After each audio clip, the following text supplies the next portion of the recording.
What? Hey hun, how's that review coming? I'm not doing it. Oh, come on now. You really like that game. Was the shades in me? It's called Shady, part of me. Sounds like you like it. I think you should make that review. If I do it, will you get out of my room? I can't wait to see it. Get out!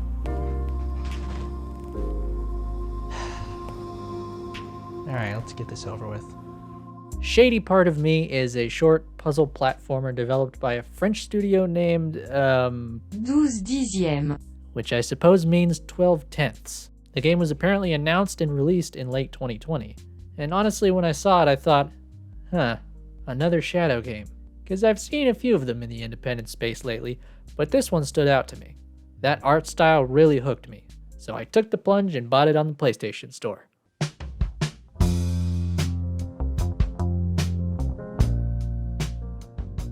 The basic premise of the gameplay is that you alternate between controlling this small girl and her shadow.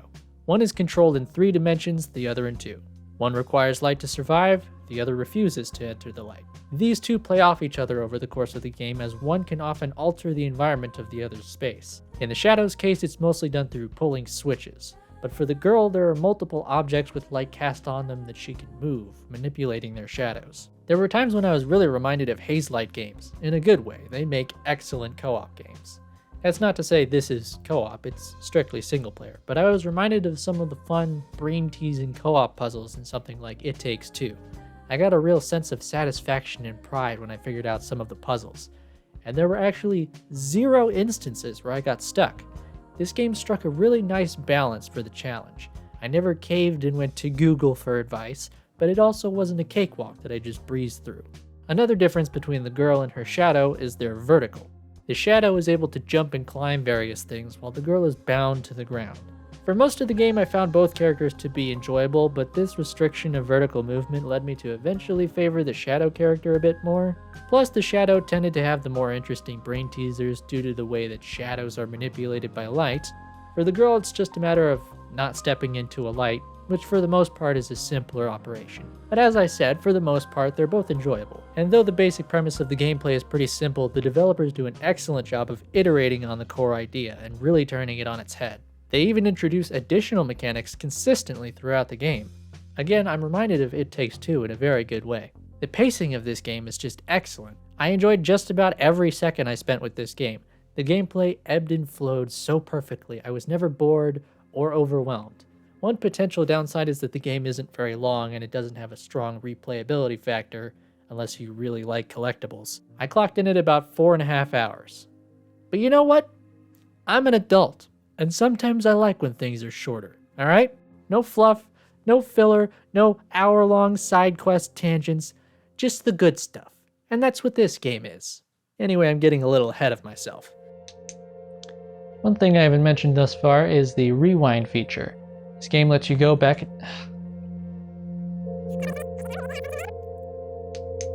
One thing I haven't mentioned so far is the rewind feature. The game lets you go back and. God. One thing I haven't mentioned so far is the rewind feature. This game lets you rewind time and fix your mistakes, sort of like Prince of Persia.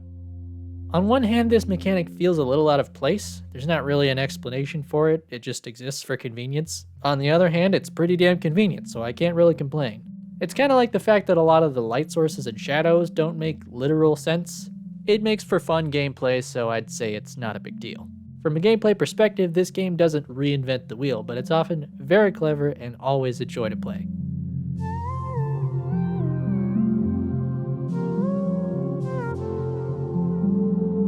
This game is steeped in metaphor, but there is a coherent plot that you can follow fairly easily. The main concept seems to be that this girl and her shadow are trapped in some sort of facility and they're trying to get out.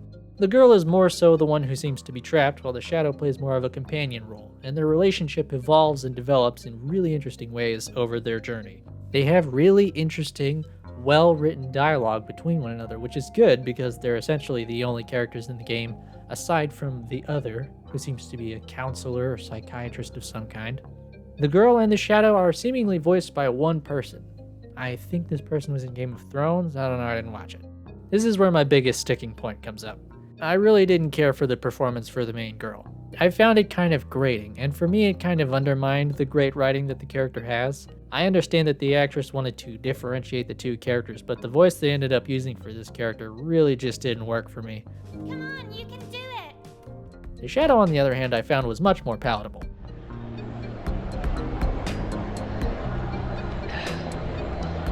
The pacing for the story, like the gameplay, is pretty solid. I was always curious to see what would come next, even if there was some stuff that made me raise my eyebrow. There's some conflict in the latter half that comes off a little forced, but overall the story of the girl and her shadow is consistently well done. I will say that the ending of the game took me by surprise a little. There's a sort of mystery at the center of the story. Where exactly are these characters? Why exactly does the girl avoid light? What exactly is the relationship between her and the shadow? And as you get deeper into the game, it seems like these questions are going to be explicitly answered. But that's not the case. And at first I felt a little disappointed about this, but honestly they give you enough information that you can come to a reasonable conclusion, if you think about it for a bit. I'm just used to movies and other media that lay everything out openly and display all the facts on a big flashing sign so that no one can misinterpret it. Do I have to spoon feed it to you? It's actually kind of nice to have to think about it a little bit. That said, it could be really simple to understand and I'm just an idiot.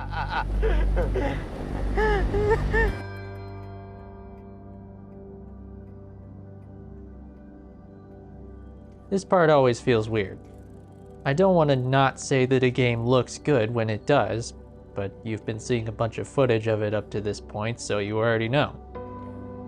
But damn, it looks good. The 2D and 3D art styles both have a lovely style to them, and they gel together so well. There are tons of little visual things that I love about this game. Things like the way the color palette shifts when you swap characters, or the way that the shadow character is animated, or how the environment looks like an incomplete sketch until you approach it. And there's more, like the adorable box people, and the environments that assemble and disassemble as you pass through them, and the way characters' thoughts and dialogue appear in the environment for emphasis. The developers just made so many artistic decisions that culminate in a wonderful audio-visual experience. I mean, look at this! The characters have a sitting animation after you leave them alone for a couple minutes. That's epic, gamer! Even the game's perspective is really interesting. The player doesn't control the camera, it's placed deliberately by the developers, and the way it sweeps through the environments is as beautiful as the areas themselves. And these areas are varied. You start off in a boarding school-esque environment, which I honestly thought would be the entirety of the game. But in its 4 to 5 hour runtime, you'll see a stunning array of different, interesting locations that aren't just visually pleasing, but create unique, engaging scenarios for the gameplay. Oh, and the music? There is some absolutely excellent music in this game, and oftentimes there are 2 versions of a given song. When you switch characters, along with the color change, the music will change as well.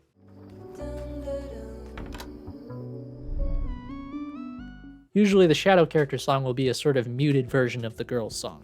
I often found myself not wanting to switch characters because I was just really enjoying the song that was playing. Then I would have to switch back and I'd have the same problem. But these are the kinds of problems I'd prefer to have, honestly. Shady Part of Me is excellent from front to back. From its beautiful art style, to its thoughtful, brain-teasing puzzles, to its engaging character moments, the game doesn't waste any time delivering a memorable, meaningful experience. You should seriously play this game. You've got the time for it, believe me. I'm not going to tell you that it will profoundly impact your life, but you can tell that this game was made with attention and care. Every little detail about it, every little nook and cranny you can poke your head into has personality and charm. It's these kinds of games that remind me why I love the medium so much. I can't recommend this one enough.